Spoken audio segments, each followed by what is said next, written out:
মনে রাখবেন, তাফসীরের মধ্যে আছে আল্লাহ তাআলা মূলত বান্দাকে মাফ করতে চায়।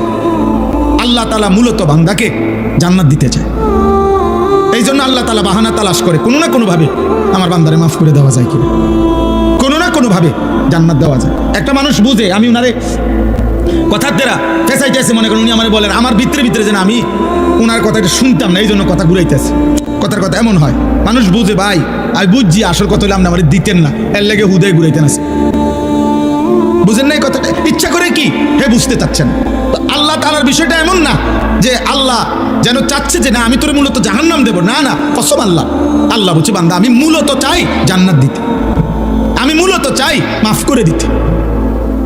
হযরত ইউনূস আলাইহিস সালাম তাফসীরে আছে, ইউনূস নবী আল্লাহকে বলছিল, আল্লাহ আমার জাতি বড় অবাধ্য, আমি আর বলতাম না, আপনি ধ্বংস করে দেন।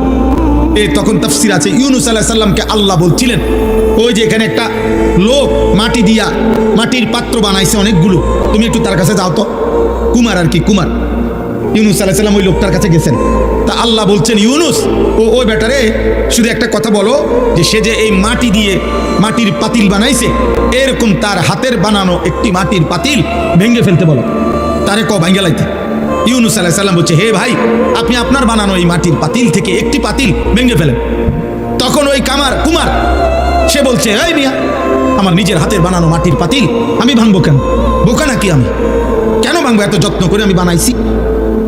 আল্লাহর কসম, ইউনূস আলাইহিস সালামকে আল্লাহ তাআলা তখন ডাক দিয়ে বললেন, ইউনূস মাটির পাতিল যে বানায়, এমন এক মানুষ যদি এক সাধারণ মাটির পাতিল নিজের হাতে বানানো ভাঙতে না চায়, আমি যারে মায়ের পেটে 9 মাস রেখে নিজের হাতে সাজাইছিলাম, আমার দেওয়া চোখ নাক কান দিয়ে আমি বানাইছি যারে, আমার সেই বান্দাকে আমি কেমনে জাহান্নাম দিই? আমি ধ্বংস করে দেব কেন? ও যদি তার মাটির পাতিল ভাঙতে না চায়, আমি আমার এমন যত্নে গড়া বান্দাকে জাহান্নাম দেব কেন? ধ্বংস করে দেব কেন? আমি অপেক্ষায় থাকি মাফ করতে।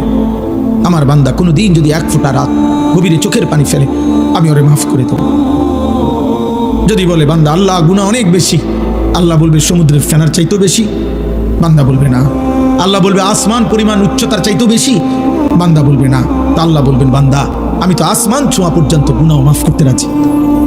এটাই আল্লাহ আমাদের কাছে চায়, আর এরই নাম তাকওয়া। তাকওয়া তাকওয়া আল্লাহ বলে, বান্দা তুমি যেহেতু মুমিন, তুমি যেহেতু মুসলমান, আমি তোমার কাছে চাই ইত্তাকুল্লাহ ইত্তাকুল্লাহ ইত্তাকুল্লাহ, আল্লাহকে ভয় করো, আল্লাহকে ভয় করো, আল্লাহকে ভয় করো। আল্লাহ যেন আমারে ডাক দিয়ে বলে, আনিস কেউ আমারে না মানুক, তুমি না মুমিন, তুমি না বললা মুসলমান, তো তুমি আমারে মানো। কেউ আমারে সেজদা না দাও, তো তুমি না বলছো তুমি মুসলমান, তুমি না বললা তুমি লা ইলাহা ইল্লাল্লাহ মানো, তুমি না বললা তুমি মুহাম্মাদুর রাসূলুল্লাহ মানো, তো তুমি সেজদা দাও। তুমি আমারে ডাকো, তুমিও ডাকবা না আমারে, তুমিও আমার একটা সেজদা দিবা না, তাহলে তুমি ধর্মের পাশে ইসলাম লেখলা কেন? তোমার জন্ম নিবন্ধনে ধর্মের পাশে ইসলাম লেখলা কেন? তোমার পাসপোর্টে তোমার ধর্মের পরিচয় ইসলাম লেখলা কেন? তোমার জন্ম নিবন্ধন সনদে ধর্মের পরিচয় ইসলাম লেখলা কেন? এই জন্য কোরআনুল কারীমের মধ্যে আছে, কিয়ামতের দিন আল্লাহ তাআলা ফেরেশতাদেরকে বলবে, প্রত্যেকটা পাপীকে 2 জন লোক সহ একসাথ করো। 1 পাপীকে, 2 পাপীর সঙ্গীকে, 3 পাপ কাজে সে নির্ভর করেছে যার উপরে তাকে, এই 3 নাফরমানকে একসাথ করে দাঁড় করাও জাহান্নামের দিকে বরাবর করে। আমি আল্লাহ ওয়াকিফুহুম ইন্নাহুম মাসউলুন, একটা একটা করে আমি আল্লাহ জিজ্ঞেস করব, বান্দা কেন আমার নাফরমানি করেছে?